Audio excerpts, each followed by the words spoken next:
नमस्कार दोस्तों। आज हम केमिस्ट्री यूनिट 10th क्लास 12 का halo alkane and hello arenes chapter को पढ़ने जा रहे हैं। हम लोग सबसे पहले समझते हैं हेलो। हेलो का मतलब होता क्या है? हेलो का मतलब होता है हेलोजन, और हम सभी जानते हैं कि हेलोजन फैमिली में जो हैं वो है क्लोरीन, ब्रोमीन, आयोडीन और fluorine.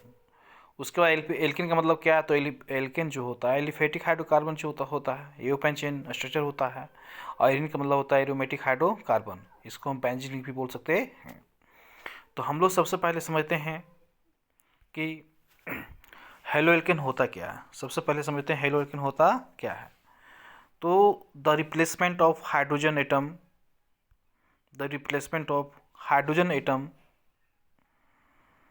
in hydrocarbon aliphatic by halogen atom results in the formation of alkyl halide. It means हम लोग बोल सकते हैं कि जब किसी हाइड्रोकार्बन में हाइड्रोजन का रिप्लेसमेंट होता है और हेलोजन आके जुड़ता है, तो इस प्रकार से जो हमारा कंपाउंड तैयार होता है उसको हम लोग बोलते हैं हेलो एल्केन। इस प्रकार से अगर हम लोग इथेन के लेते और वहाँ से हाइड्रोजन को रिप्लेस करते और हेलोजन को जोड़ते तो हमारा प्राप्त होता, जैसे मान लेते हैं क्लोरीन लेते तो प्राप्त होता क्लोरोइथेन। उसके बाद हम लोग देखते हैं क्लासिफिकेशन ऑफ हेलोजन डेरिवेटिव। तो on the basis of number of halogen atom present halogen derivative one are classified as mono, di, tri, tetra, etc. अगर किसी भी एटम में एक हेलोजन अटैच रहेगा, जुड़ा रहेगा, तो उसको बोलेंगे हम लोग मोनो हेलो एल्केन। और अगर दो जुटा रहेगा तो उसको बोलेंगे डाई हेलो एल्केन। और अगर तीन जुटा रहेगा तो उसे हम लोग बोलेंगे ट्राई हेलो एल्केन, जिसे हेलो फॉर्म भी कहते हैं। यहाँ पे देख सकते हैं ट्राई हेलो में CH3 है तो इसको हम लोग बोलेंगे आइडोफॉर्म। CHBr3 है तो इसे बोलेंगे ब्रोमोफॉर्म। और CHCl3 इसको बोलेंगे क्लोरोफॉर्म। इसी को हम लोग बोलते हैं जो सुंघाने के लिए, जब आदमी को सुंघा दिया जाता है तो बेहोश हो जाता है। अब अगला जो है CH4 जो है कार्बन टेट्राक्लोराइड, ये भी एक है। अब हम लोग देखते हैं monohalo compound may further be classified according to the hybridization on the carbon atom to which the halogen is bonded. इसमें से पहला जो नंबर आएगा वो आएगा अल्काइल हेलाइड। अल्काइल हेलाइड जिसे हम लोग बोलते हैं हेलो एल्केन। तो हम लोग पहले समझते हैं प्राइमरी कार्बन एटम क्या होता है, सेकेंडरी कार्बन एटम क्या होता है, उसके बाद समझेंगे टर्सरी कार्बन एटम क्या होता है। तो जब किसी भी कार्बन एटम के साथ एक अल्काइल जुटा रहेगा तो उसे हम लोग बोलेंगे 1 डिग्री। यहाँ पे देख सकते हैं एक कार्बन के साथ एक अल्काइल जुटा हुआ है, इसलिए इसे बोला गया प्राइमरी कार्बन एटम। और अगला जो है सेकेंडरी कार्बन एटम, इसमें दो अल्काइल ग्रुप जुटा हुआ है।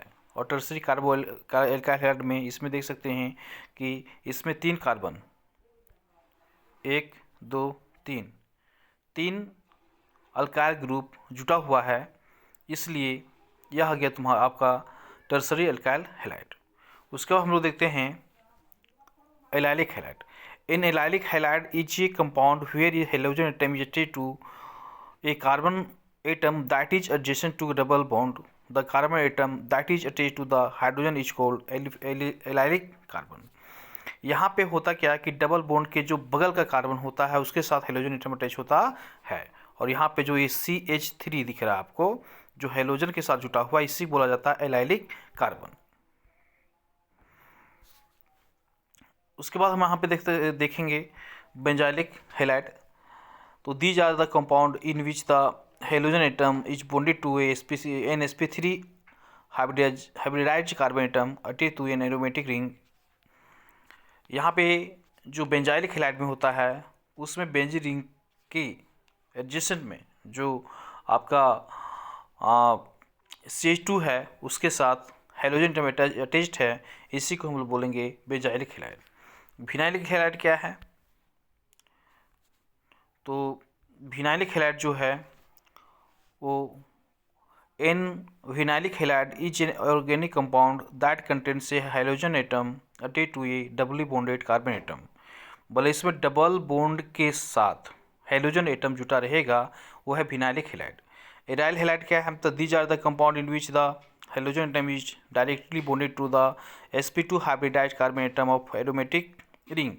इसमें एराइल हैलाइड में एरोमेटिक रिंग के साथ हाइड्रोजन एटम अटैच्ड रहता है। अब हम लोग समझते हैं डाइहेलोएल्केन। उसमें दो तरह का है, जेमिनल और विसिनल। जेमिनल क्या होता है? तो it is an organic compound with two hydrogen atom attached to the same carbon atom. मतलब इसमें सेम कार्बन एटम पे दो हाइड्रोजन अटैच्ड रहता है। और विसिनल डाइहेलाइड क्या है? तो it is an organic compound with two hydrogen atom attached to the adjacent carbon atom. मतलब अगल बगल के कार्बन पे यहाँ पे दो हाइड्रोजन एटम अटैच्ड रहेगा। उसके बाद हम लोग देखते हैं नोमेनक्लेचर ऑफ हेलोएल्केन। तो CH3 CH2 CH2 CH2Br है, तो इसको हम कॉमन देखेंगे तो एन प्रोपाइल ब्रोमाइड हो जाएगा। जबकि IPC नेम देखेंगे तो ये हो जाएगा तो आपका 1 ब्रोमो प्रोपेन। ये भी देख सकते हैं, ये भी देख सकते हैं, ये भी देख सकते हैं, ये भी देख सकते हैं और समझ सकते हैं।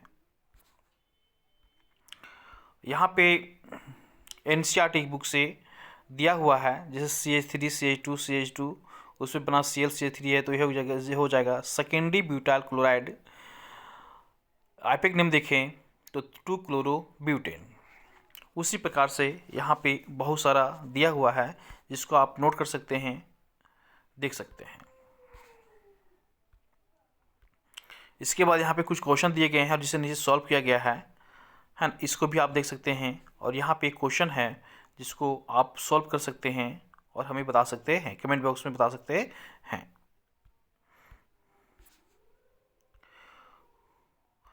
इस प्रकार से इस वीडियो में हम लोग देखे हेलोइन के बारे में। अब हम थोड़ा समझ लेते हैं हेलोइन के बारे में।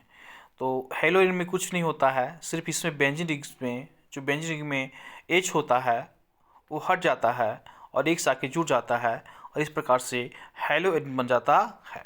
अगर हम लोग क्लासिफिकेशन के बारे में बात करें तो हेलोएरिन जो होता है कि अगर किसी बेंजीन रिंग में एक हेलोजन लगा रहेगा तो उसे मोनो बोलेंगे, 2 लगा रहेगा तो उसे डाई बोलेंगे और 3 लगा रहेगा तो उसे ट्राई बोलेंगे। नोमेनक्लेचर के बारे में बात करें तो अगर एक बेंजीन में Br लगा हो तो उसे ब्रोमो बेंजीन बोलेंगे, अगर 2 लगा हो तो उसे मेटा डाई ब्रोमो बेंजीन बोलेंगे या फिर आईपेक नेम में 1,3 डाई ब्रोमो बेंजीन बोलेंगे। उसके बाद यहाँ देख सकते हैं कि एक बेंजीन रिंग के साथ 3 ब्रोमीन लगा हुआ है तो इसे हम लोग बोलेंगे सिम ट्राइब्रोमो बेंजीन या फिर 135 ट्राइब्रोमो बेंजीन।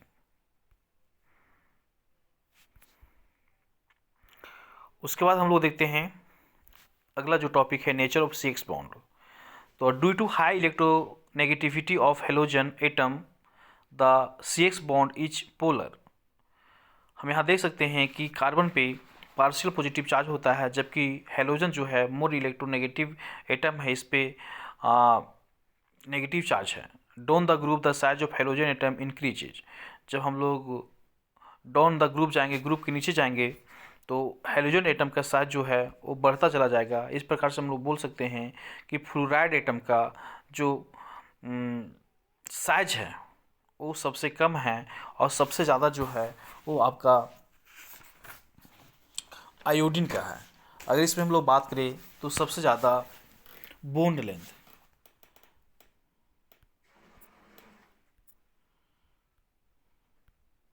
अगर इसमें हम लोग बात करें तो सबसे ज़्यादा बॉन्ड लेंथ जो कि फ्लोरीन का होता है और सबसे ज़्यादा बॉन्ड लेंथ आयोडीन का होता है, जबकि सबसे कम बॉन्ड लेंथ फ्लोरीन का होता है। अगर हम लोग इसका देखें तो आपका CH3F इसका बॉन्ड लेंथ देखें तो 139 होता है, जबकि CH3Cl का बॉन्ड लेंथ 178 होता है। और हम बात करें CH3Br का, तो इसका बॉन्ड लेंथ 193 होता है। उसी प्रकार से जब हम लोग बात करें CH3I का, तो इसका बॉन्ड लेंथ 214 होता है।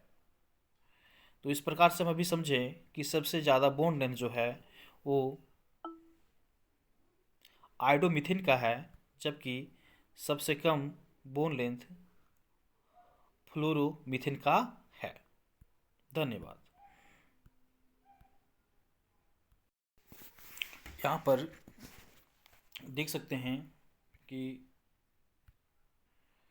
CH3F, CH3Cl, CH3Br और CH3I का जो बॉन्ड लेंथ है, और आप यहाँ पे CX बॉन्ड एंथैल्पीज भी दे सकते हैं जो कि किलो जूल पर मोल में है, और आप इस जगह पे डायपोल मोमेंट भी देख सकते हैं। आई थिंक, हमें आशा है कि यह मेरा वीडियो आपको पसंद आया होगा। धन्यवाद।